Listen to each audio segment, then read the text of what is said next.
نے اپنے آپ کو سلیقے کے ترازو میں ڈھالا ہے اور دین اور دنیا کی وہ راہیں جو آج مسلمانوں کے لیے بند کی جا رہی ہے، الحمدللہ ثم الحمدللہ انہوں نے اس راہ پر چلنا سیکھ لیا ہے یا سیکھ رہے ہیں۔ اللہ تبارک و تعالیٰ ان کو منزل مقصود تک بھی پہنچائے۔ میرے عزیزوں، آج یوم آزادی 15 اگست کا یہ دن منایا جا رہا ہے۔ یہ ہمارے ان شہیدوں کی یاد کو تازہ کرتا ہے کہ جنہوں نے ہمارے اس ملک، ہمارے اس وطن اور ہماری اس مٹی کے لیے اپنی جانوں کے نذرانے پیش کر دیے ہیں، جنہوں نے ہمیں سر اٹھا کر چلنے کا سلیقہ اور ڈھنگ سکھایا ہے، جنہوں نے ہمیں بتایا ہے کہ ہندوستان ایک آزاد ریاست اور آزاد ملک ہے، یہاں کسی قسم کی کوئی غلامی برداشت نہیں کی جائے گی۔ ہمارے اکابر نے، ہمارے بزرگوں نے، ہمارے بڑوں نے، ہمارے پروجوں نے اس مٹی کے لیے اپنا خون دیا ہے، اپنے خون سے اس مٹی کو سینچا ہے۔ آج یہ دن انہیں کی قربانیوں کو یاد کرنے کا دن ہے۔ اس ملک کے اندر تقریباً 200 سال تک برٹش یعنی انگریزوں کی حکومت رہی ہے، جنہوں نے اس ملک کو اپنا غلام بنا لیا تھا۔ یہاں کے باشندوں کے ساتھ، خصوصاً مسلمانوں کے ساتھ ایک نازیبہ رویہ اختیار کیا جا رہا تھا اور ان سے ان کی آزادانہ زندگی کا حق چھین لیا گیا تھا۔ ان کو اپنی مرضی کے مطابق زندگی گزارنے کا کوئی حق نہیں تھا۔ پھر ہمارے ملک کے کچھ شہسواروں نے اور کچھ زندہ دل لوگوں نے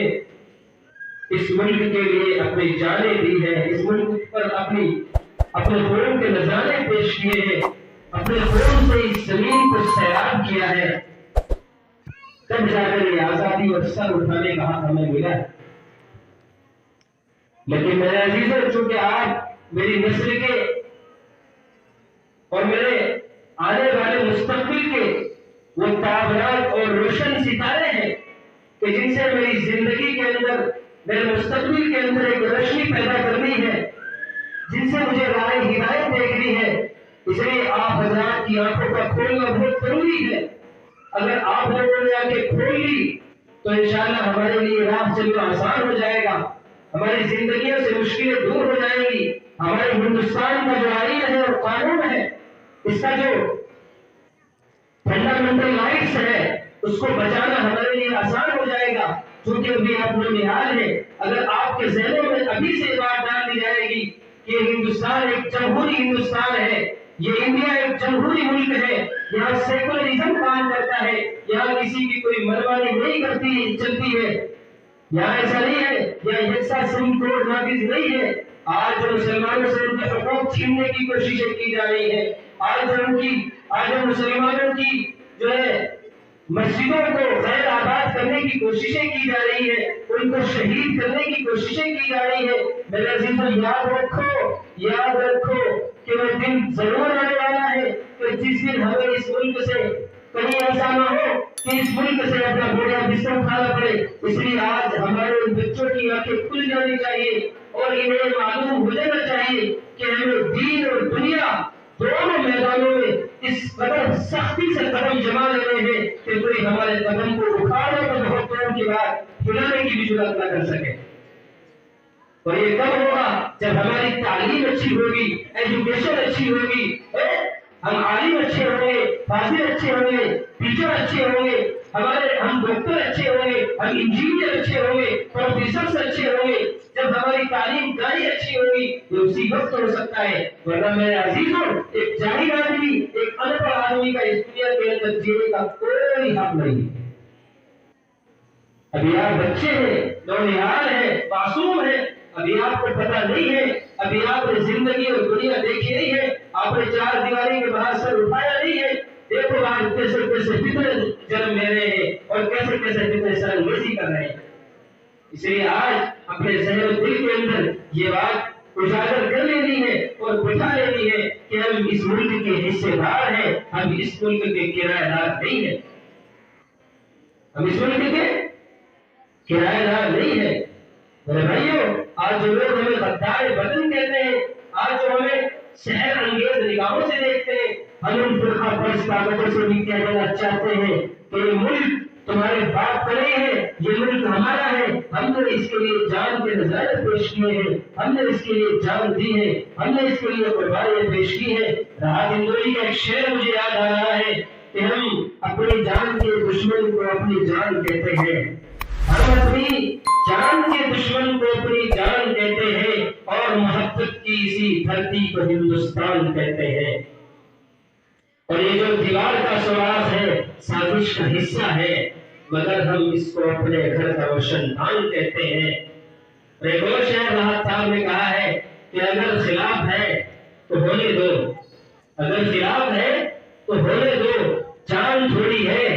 اگر خلاف ہے تو ہونے دو، جان تھوڑی ہے، اور یہ سب دھواں ہے، کوئی آسمان تھوڑی ہے، اور سبھی کا خون ہے شامل یہاں کی مٹی میں، کسی کے باپ کا ہندوستان تھوڑی ہے۔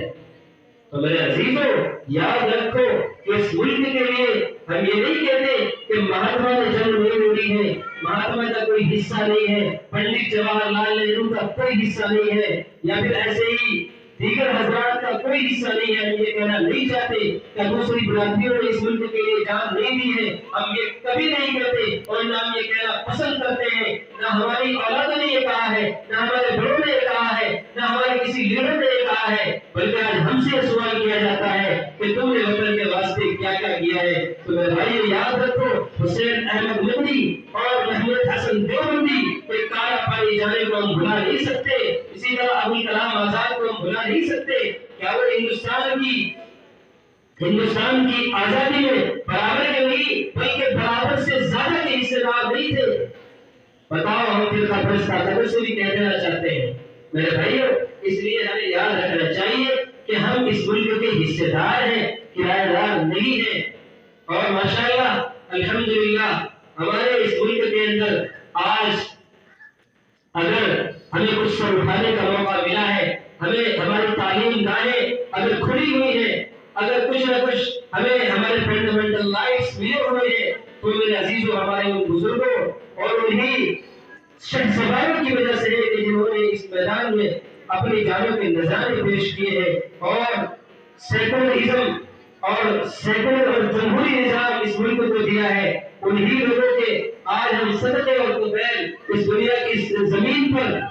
جو ہے سر اٹھا کر چلنے کے لائق ہوئے ہیں، اور اس زمین پر ہمیں کچھ جینے کا ادھیکار ملا ہے تو انہی لوگوں کے لیے ملا ہے، انہی لوگوں کی وجہ سے ملا ہے۔ تو میرے بھائیو، آج ہم ان کی قربانیوں کو یاد کرتے ہیں اور ہم دعا کرتے ہیں کہ اللہ تبارک و تعالیٰ ان شہیدوں کی روحوں کو